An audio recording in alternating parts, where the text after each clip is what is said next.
திருகோணமலையில் திடீரென முளைத்த புத்தர், போலீஸ்காரரின் கன்னத்தில் பலாரென அறைந்த பௌத்த பிக்கு. இந்த சம்பவங்கள் எல்லாமே நேற்றிரவு நடைபெற்ற சம்பவங்கள். எனவே நேற்றிரவு திருகோணமலையில் என்னதான் நடந்தது என்பது சம்பந்தமாக விரிவாக விளக்கமாக இந்த காணொளியில் பார்க்க இருக்கின்றோம். ரணில் விக்ரமசிங்கவின் வெளிநாட்டு பயணம் தொடர்பாக, அதற்கு செலவழிக்கப்பட்ட பணம் தொடர்பாக அரசாங்கம் சில தகவல்களை வெளியிட்டிருக்கிறது. அதனையும் இந்த காணொளியில் பார்க்க இருக்கின்றோம். அருகம்பே பகுதியில் வைத்து நியூசிலாந்து பெண்ணிடம் தவறான முறையில் நடந்து கொண்ட நபர் போலீசாரினால் கைது செய்யப்பட்டிருக்கிறார். அது குறித்த விவரங்களையும், இந்த செய்திகள் உட்பட மேலும் ஒரு சில செய்திகளும் தகவல்களும் இன்றைய காணொளியில் காத்திருக்கின்றன. அத்துடன் கேலிச்சித்திர பகுதியில் இந்த ராஜபக்ஷ குடும்பத்தில் இருக்கிறார்கள் தோளில் ஒரு சிவப்பு கலர் துண்டு போடுகிறது தானே, அந்த துண்டு சம்பந்தமான ஒரு கேலிச்சித்திரம் இருக்கிறது. எனவே எல்லாவற்றையும் தொகுத்து இந்த காணொளியில் பார்க்கலாம். தமிழடியான் சொந்தங்கள் அனைவருக்கும் வணக்கம். நவம்பர் மாதம் 17ஆம் தேதி 2025ஆம் ஆண்டு திங்கட்கிழமை. வாருங்கள் காணொளிக்குள் போகலாம். தமிழர் தாயக பகுதியில் கொண்டு போயிட்டு புத்தர் சிலைகளை வச்சு அங்கே ஒரு பிரச்சனையை உருவாக்காட்டி ஒரு சில பௌத்த பிக்குமா இருக்குது, ஒரு சில எல்லாரையும் சொல்லல, ஒரு சில பௌத்த பிக்குமா இருக்குது. திண்டது செமிக்காது. உண்மையான பிரச்சனை அதுதான் இங்கே திருகோணமலையிலே நடந்திருக்குது. திருகோணமலையில் பார்த்தீங்கன்னு சொன்னால் அந்த கடற்கரையை ஒட்டிய வீதியில் கோட்டை வீதி என்று சொல்லி அங்கே பார்த்தீங்கன்னு சொன்னால் திடீரென்று கொஞ்சம் பௌத்த பிக்குமார் முதல்ல ஒரு வேலி மேரி ஒன்று அடைக்கினோம். ஒரு குறிப்பிட்ட பகுதியை வளைச்சி பிடிச்சி ஒரு வேலி மேரி அடைச்சி அந்த இடத்துல கதிரைகளெல்லாம் கொண்டு போட்டு என்னமோ செய்ய ஆரம்பிக்கணும். அப்புறம் கொஞ்ச நேரத்தில் பார்த்தா ஒரு போட் கொண்டு வைபடுது. அந்த போட்டில் என்ன எழுதப்பட்டிருக்குன்னு சொன்னால் ஸ்ரீ சம்புத்தா ஜெயந்தி போதி வர்த்தன புத்திஸ்ட் டெம்பிள் என்று சொல்லி. அப்போ டெம்பிள் என்று சொல்லி கோயிலே இல்லை, அதுக்கு கொண்டு போர்டை வச்சாச்சு. அப்போ அதில் போன எல்லாருக்குமே விளங்கிட்டது இதில் ஏதோ ஒரு சம்பவம் மட்டும் நடக்க போகுது. ஆக்களோட கோலங்களையும் நடவடிக்கைகளையும் பார்த்தா ஏதோ வித்தியாசமாக தெரியுது. எனவே இதில் ஒரு புத்தர் சிலையை கொண்டு வச்சு போட்டு கோயிலொண்டை கட்ட போயினோம், அதுக்கு தான் அத்திவாரம் போடினோம் என்று சொல்லி அங்கே போன எல்லாருக்குமே விளங்கிட்டு இதுக்கிடையில் அந்த போட்டில் என்ன எழுதப்பட்டிருக்குன்னு சொன்னால் இதில் 1951ஆம் ஆண்டு இதில் ஒரு கோயில் இருந்தது, அந்த கோயிலோட சேர்ந்து ஒரு பாடசாலையும் இருந்தது என்று சொல்லி அதில் எழுதப்பட்டிருக்கிறது.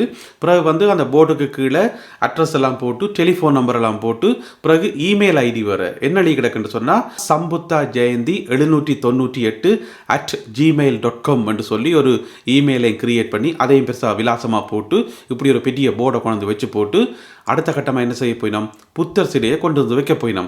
இதுக்கிடையில் பார்த்தீங்கன்னு சொன்னால் அக்கம் பக்கம் எல்லாம் சில வித்தியாசமான ஆக்கள் எல்லாம் நிற்கணுமாம். இந்த காடியர்கள் என்று சொல்லுவது தானே, இந்த மாதிரியான ஆக்கள் எல்லாம் அங்கேயும் இங்கேயும் ஒரு காவலுக்கு நிற்கிற மாதிரி நிற்கணுமாம்.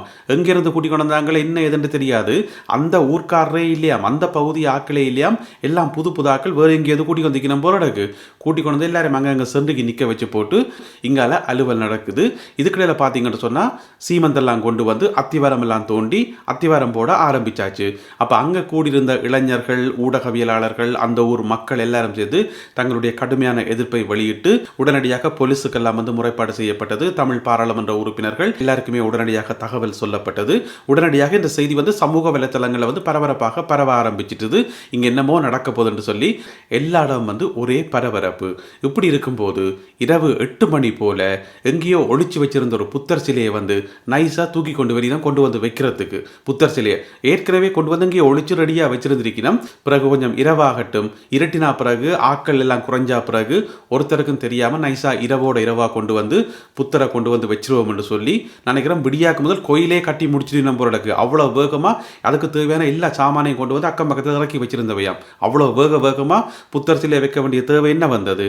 எனவே கொண்டு வந்திருக்கணும். அந்த வீடியோவில் பார்த்தீங்கன்னா விளங்கும். புத்தர் சிலையை காவி கொண்டு வராக்கண்ட ஆக்கள கோலங்களை பாருங்க. இப்படியா ஒரு புத்தர் சிலையை கொண்டு வரது. ஒரு சிலையை நீங்கள் தொடுறீங்கன்னு சொன்னால் அதுக்கு எவ்வளோ பயபக்தியோடு இருக்கணும். குளிச்சு அதுக்கு விரதம் இருந்து வெள்ளை உடுப்பெல்லாம் போட்டு பயபக்தியோட தான் அந்த சிலையை கொண்டு வரணும். ஆனால் இதில் சிலையை தூக்கி கொண்டு வராக்கிற கோலங்களை பார்த்தீங்கன்னு சொன்னால் அதை பார்க்கவே விளங்குது இவைக்கும் இந்த பௌத்த மதத்துக்கும் ஒரு சம்பந்தமும் இல்லை என்று சொல்லி. இப்போ பொதுவாக ஒரு கோயில் கட்டப்படுதுன்னு வைங்கவன், இப்போ நாங்கள் ஒரு கோயில் கட்டுறோம்னு வைங்கவன், இப்படித்தான் இரவு 8 மணிக்கு சாமத்தில் கோயிலை கட்டுவோமா? இல்லையேன ஒரு இடத்துல கோயில் கட்ட போகிறோம்னு சொன்னால் அதுக்கு நாள் குறித்து நட்சத்திரம் எல்லாம் பார்த்து நல்ல நேரம் பார்த்து ஊர் மக்கள் எல்லாருக்கும் சொல்லி பெரிய பெரிய சிவாச்சாரியார்கள் எல்லாரும் அது எல்லாத்தையும் எல்லாத்துக்குமே வந்து ஒரு முறை இருக்குது. அந்த முறைப்படி வடிவாத்தான் செய்யப்படும். ஊர் மக்கள் எல்லாம் பார்க்கத்தக்கனையாக பகல்ல தான் அந்த கோயிலுக்கான அந்த அத்திவாரமே போடப்படும். இது வந்து யாருக்குமே தெரியாமல் ஒரு 4-5 பேர் ஆக்கள கோலங்களை பார்த்தாலே வித்தியாசமாக கிடக்குது. இரவோடு இரவா கொண்டு வந்து புத்தர் சிலையை வைக்க வேண்டிய தேவை என்ன வந்தது? எனவே அந்த நடவடிக்கையை பார்க்கவே விளங்குது. இது ஏதோ திட்டமிட்டு வேணுமென்றே குழப்பறதுக்காக இனங்களுக்கு இடையில வந்து பிரச்சனையை உருவாக்குறதுக்காக செய்யப்பட்ட ஒரு வேலை என்று சரி என்று கொண்டு வச்சா பிறகு உடனடியாகவே வந்து அரசாங்கத்துக்கு தகவல் போயிட்டுது. போலீஸ் மா அதிபர் வந்து நாட்டில் இல்லை. அப்போ பொதுமக்கள் பாதுகாப்பு அமைச்சர் ஆனந்த விஜயபால வந்து போலீஸுக்கு வந்து உத்தரவு போடுறார். ஆக்களை வந்து உடனடியாக அடித்து கலைக்க சொல்லி பிறகு போலீஸ் வந்து இந்த பிக்குமாரோட எல்லாம் முரண்பட்டு பெரிய தள்ளு முள்ளுப்பட்டு பெரிய பிரச்சனைப்பட்டு கடைசியாக வந்து அந்த இழுபறிப்பட்டு தான் அந்த புத்தர் சிலையை எடுத்துக்கொண்டு போலீஸ் தான் கடைசியாக அகற்றி இருக்குது புத்தர் சிலையை. ஒருவேளை போலீஸ் வந்து இதில் தலையிட்டு அகற்றி காட்டி இன்றைக்கு விடிய வந்து பாதி கோயிலே கட்டி முடிச்சிருப்பினோம். என்ன பிரச்சனைன்னு சொன்னால் இலங்கையின் ஏதாவது ஒரு பகுதியில் வந்து அது எந்த பகுதியாக இருந்தாலும் ஒரு கோயில் ஒன்று கட்ட ஆரம்பிச்சு, அதாவது புத்தர் கோயில் ஒன்று கட்ட ஆரம்பித்து அது முடிஞ்சதோ சரி அவ்வளோதான். அதுக்கு பிறகு இடிக்க முடியாது. அதுக்கு பிறகு அது வேறு விதமான கதையெல்லாம் போகும். எனவே கட்டாக்கு முதல் அத்திவாரம் தோண்டைக்கே தடுத்துடணும். அதாவது மம்பட்டி எடுத்து முதலாவது கொத்தாக்க முதலே தடுத்துடணும். அப்படி தடுத்தா தான் தடுக்க முடியுமே தவிர மற்றபடி ஒரு நாள் விட்டமோ சரி உடனமளமளமலண்டு கோயில் வந்துடும். அடுத்த நாள் பார்த்தா கோயிலுக்கு கும்பாபிஷேகமே செய்திருவாங்க. அதாவது முறைப்படி கட்டப்படுற புத்த கோயிலை பற்றி நான் சொல்லல. இந்த மாதிரி அடாவடித்தனமாக அடாத்தாக வந்து தமிழர் பகுதிகளில் வேணுமெண்டே கட்டப்படுற இந்த மாதிரியான கோயில்களை பற்றி தான் நான் சொல்றேன். இரவோட இரவா ஏன் கோயில் கட்டணும்? என்ன அலுவல்? அந்த சொல்லினவை யோக்கியனுக்கு இருட்டுக்குள்ள என்ன அலுவல் என்று சொல்லி என்ன அலுவல் இவைக்கு?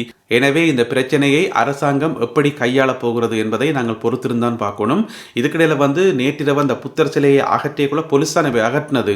இழுவறைப்பட்டு தள்ளு முள்ளுப்பட்டு அப்படித்தான் இந்த புத்தர் சிலை அகற்றப்பட்டது.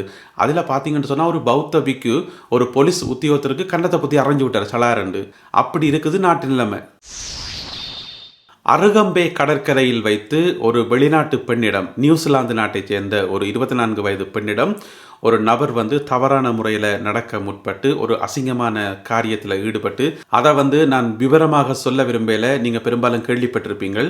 அதுக்கு பிறகு அந்த பெண் வந்து வீடியோ ஆதாரத்தோட என்ன செய்தவான்னு சொன்னால் போலீஸுக்கு வந்து கம்ப்ளைண்ட் பண்ணியிருந்தவா.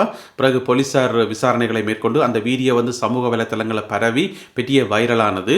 இப்போ வந்து அவரை தேடுகின்ற முயற்சியில் வந்து போலீஸ் ஈடுபட்டு நேற்று வந்து அவர் வந்து கைது செய்யப்பட்டிருக்கிறார் திருக்கோவில் பகுதியில் வச்சு. அவர் ஏற்கனவே கல்யாணம் செய்து அவருக்கு ஒரு பிள்ளை இருக்கா, மனைவி பிள்ளைகள் எல்லாம் இருக்குது. அப்படி இருந்தும் கூட இந்த வெளிநாட்டு பெண்ணிடம், நியூசிலாந்து பெண்ணிடம் தவறான முறையில் வந்து நடந்து கொண்டார் என்று சொல்லி என்னென்னு சொன்னால் ஆள் அடையாளம் தெரியக்கூடாதுக்காக தலையை மொட்டையடிச்சு போட்டு திரிஞ்சுக்கார் எங்கேயோ. இருந்தாலும் வந்து போலீஸ் அடையாளம் கண்டு ஆளை பிடிச்சிட்டுது. இப்போ வந்து விளக்கமறியலில் வைக்கப்பட்டிருக்கார். எனவே இப்படியான செய்கைகளில் ஈடுபடுறது வந்து இலங்கையினுடைய சுற்றுலாத்துறைக்கு மிகப்பெரிய பாதிப்பை கொண்டு வரும். எனவே இந்த மாதிரியான ஆட்களுக்கு வந்து கடுமையான தண்டனைகள் கொடுக்கப்படணும். என்ன நடக்கப் போகுது என்பதை பொறுத்திருந்து பார்ப்போம். முன்னாள் ஜனாதிபதி ரணில் விக்ரமசிங்கே வெளிநாட்டு பயணங்களுக்காக செலவிட்ட பணம் சம்பந்தமாக பாராளுமன்றத்தில் தகவல் வெளியிடப்பட்டிருக்கிறது. அமைச்சரவை பேச்சாளர் நலிந்த ஜெயதிச அவர்கள் இந்த தகவலை வெளியிட்டிருக்கிறார். அதாவது ரணில் விக்ரமசிங்கே அவர்கள் 22 மாதம் ஜனாதிபதியாக இருந்தபோது மொத்தமாக 24 வெளிநாட்டு பயணங்கள் போயிருக்கிறார். இந்த 24 வெளிநாட்டு பயணங்களுக்கும் 1007 மில்லியன் ரூபா செலவழிச்சிருக்கார். 1007 மில்லியன் ரூபா. எதுக்காக இவ்வளோ காசை செலவழித்து தள்ளினவர்னு சொன்னால், ரணில் விக்ரமசிங்கே வந்து வெளிநாட்டுக்கு போய்க்குள்ள தனியாக போகிறேன், ஒரு நாளுமே தனியாக போகிறேன், தன்னோட சேர்த்து நிறைய பேரை கூட்டிக் கொண்டு போகிறது. அதாவது படை பரிவாரங்கள் சூழத்தான் போவாரே ஒழிய தனியே போக மாட்டார். அதுலேயும் பார்த்தீங்கன்னு சொன்னால் அவருடைய மனைவியினுடைய பட்டமளிப்பு விழாக்கு போகக்குள்ள கூட அப்போ கூட அது வந்து பர்சனல் விஷயம், அதுக்கு கூட 10 பேரை கூட கூட்டி கொண்டு போனவர். இனி அவைக்கெல்லாம் செலவு தானே, தங்குமிடங்கள், ஹோட்டல், விமான டிக்கெட், ஏகப்பட்ட செலவுகள் தானே. இப்படி வந்து பொதுமக்களாகிய உங்களுடைய காசு 1007 மில்லியன் ரூபா செலவழித்தவராம் ரணில் விக்ரமசிங்கே. அதுலேயும் பார்த்தீங்கன்னு சொன்னால் 2022ஆம் ஆண்டு வெளிநாட்டுக்கு போய்க்குள்ள தன்னோட சேர்த்து இன்னும் ஒரு 64 பேரை கூட்டி கொண்டு போயிருக்கார். 2023ஆம் ஆண்டில் தன்னோட சேர்த்து இன்னும் ஒரு 269 பேரை கூட்டிக் கொண்டு போயிருக்கிறார். 2024ஆம் ஆண்டில் தன்னோட சேர்த்து இன்னும் ஒரு 115 பேரை கூட்டிக் கொண்டு போயிருக்கார். எனவே ரணில் விக்ரமசிங்கவும் அவருடைய சீடர்களுமாக சேர்ந்து மொத்தம் 1007 மில்லியன் ரூபாவை பொதுமக்களாகிய உங்களுடைய காசை வந்து கரியாக்கி இருக்கிறோம் வெறும் 22 மாதங்களில் என்று சொல்லி அரசாங்கம் தகவல் வெளியிட்டுள்ளது. அடுத்ததாக இன்றைய கேலி சித்திரம் கார்ட்டூன். இதில் பார்த்தீங்கன்னு சொன்னால் ஸ்ரீலங்கா சுதந்திர கட்சி இருக்குத்தானே, அதை வந்து ஆங்கிலத்தில் எஸ்எல்எஃப்பி என்று சொல்கிறது.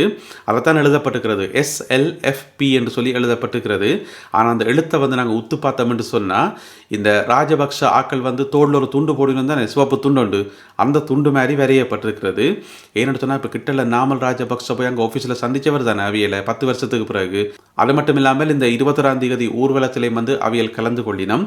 எனவே கிட்டத்தட்ட அவையின் தோல்லையே இந்த துண்டு போட்ட மாதிரி தானே, அதனால தான் இந்த ஒரு கேலி சித்திரம் வரையப்பட்டிருக்கிறது. சும்மா மேலோட்டமாக பார்த்தா 4 எழுத்துக்கள் அழிக்கிற மாதிரி இருக்கும், ஆனால் உள்ளுக்குள்ளே வந்து ஆழமான அர்த்தங்கள் இருக்குது. எனவே இந்த ஒரு கேலி சித்திரம் மற்றும் இன்றைய காணொலியில் பகிர்ந்து கொள்ளப்பட்ட செய்திகள் தொடர்பான உங்களுடைய கருத்துக்களை மறக்காமல் கீழே எழுதுங்கள். மீண்டும் சந்திப்போம் உறவுகளே. நன்றி, வணக்கம்.